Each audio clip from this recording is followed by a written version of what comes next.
on sex. Sex education must also be spread out in the curriculum in the school, as you have decided to put forward here. I support you completely. That part of our curriculum must be precisely this, that we must teach our young people about sex health, about sex behavior, about everything that has to do with sex. Gone are the days when parents must now whisper just between the two of them about sex. Gone are the days when parents must just talk about sex in the sanctuary of their bedroom. They must talk about sex in the kitchen, in the dining room, in everywhere where they are. They must be talking about sex. That is what we want. And we want you as young women to ask your parents about sex, so that you get them to open up. I've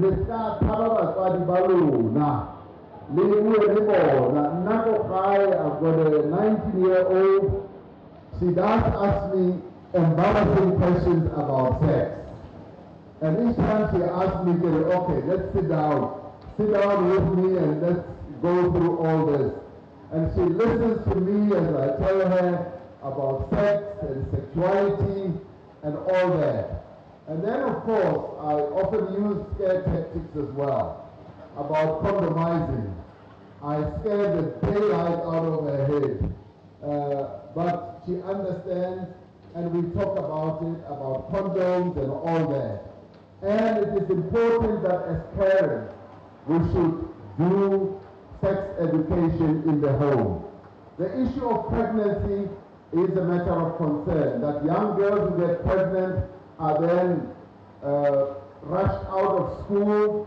It is important that, yes, they should be retained in school, and schools must have clear policies about the issues of pregnancy, of how to deal with matters of teenage pregnancies.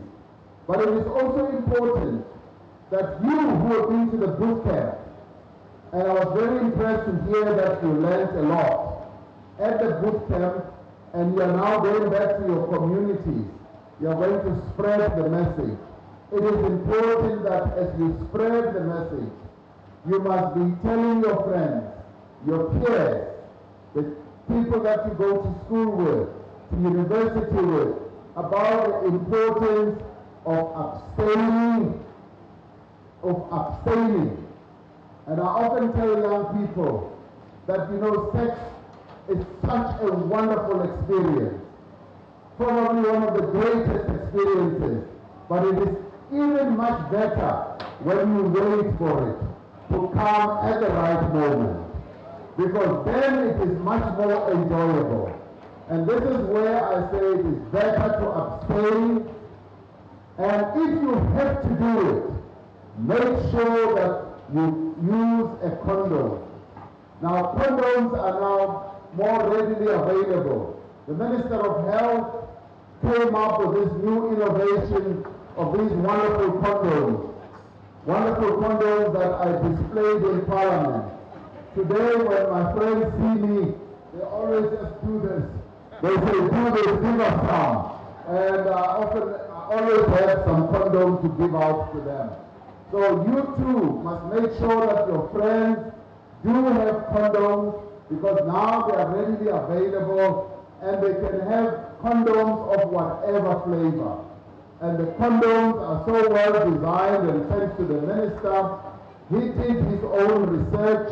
How he did the research, I don't know. He was somehow told that the old condoms were noisy. He's the one who told me, I don't know about that.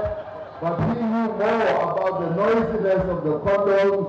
And when we were in Durban, he rolled them out and we started distributing them.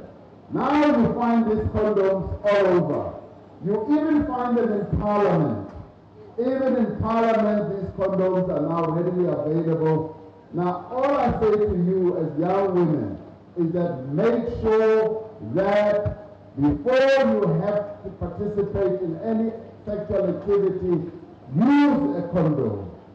You must use the slogan, no condom, no sex. No condom, no sex, under any circumstances.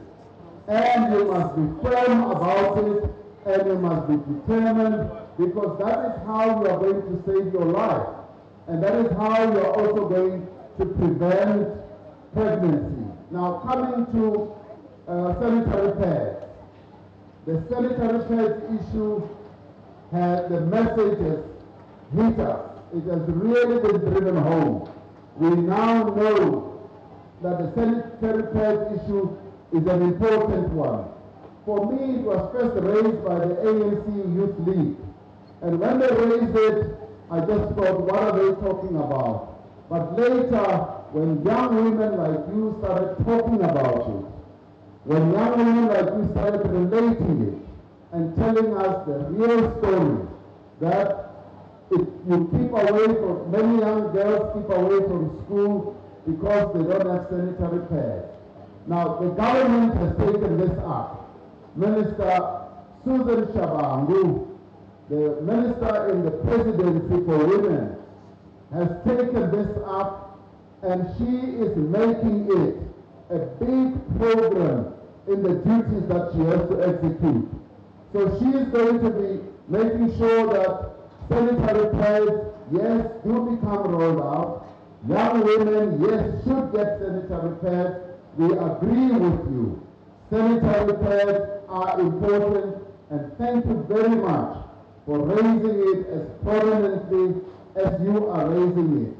And we like these sessions because it is at these sessions where you raise all these important issues. You've also raised the issue of young women empowerment. We could not agree more. We know that it is only when you are empowered that you will be able to get on with your life. Just like my good sister here from District 6, even though she went through terrible situations, but when she got empowered, she was then able to overcome all the difficulties that she faced in her life. Now, the government is determined to make sure that you do get empowered. The She Conquers campaign is part of that. But more importantly, we want you to get educated. We want you to stay in school. We want you to get qualified. We want you to get skills. Yes, because when you have skills, your chances of getting a better job are enhanced. And the government, and I'm glad she said that she knows and realizes the government is embarking on a number of programs to empower young women. The government is determined to do all that. And yes, we will embark on a number of programs so that it's not just a 2 or 3 day affair. It should be a real program that leads to your empowerment as young women. We will be coming up with a number of schemes, but it is important for you as young women to come up with other initiatives, to come up with new ideas, to come up with proposals, because it is when you put those proposals on the table that we will be able to take some of them up and implement them. The Deputy Minister in the Presidency, Buti Manamela, is also responsible for youth matters. The whole issue of youth empowerment resides in his office. You see, this government is so determined to deal with matters that affect young people. From a health point of view, the Ministry of Health keeps on embarking on a number of projects and programs to address your issues. The issue of empowerment of the youth is a special responsibility in the presidency. You can't go higher than that. You can't go higher than where this program is lodged. And you know why it was lodged there? It was at the request of young people. And that is where it is now. And Deputy Minister Buti Mangamela will tell you that he is making a lot of progress. He's come up with policies. Yes, you can come. I'll end now. He's come up with policies for youth empowerment. He's come up with policies for creating jobs for young people, for getting young people to get into business.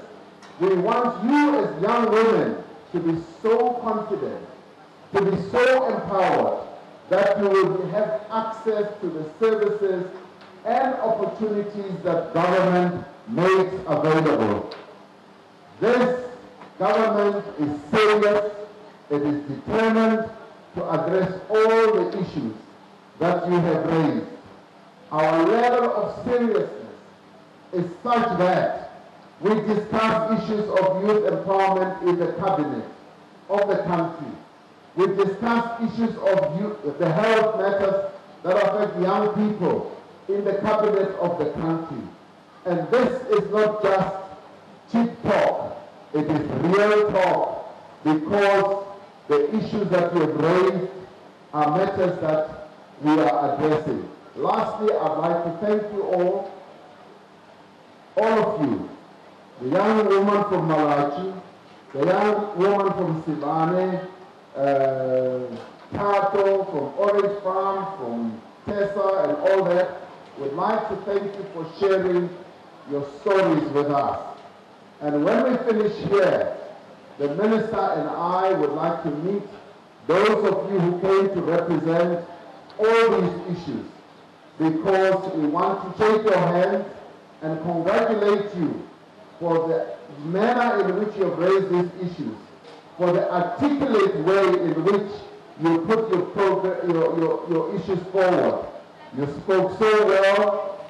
You spoke so well in your English, in your Sesotho, in your Ruvenda, in your various languages.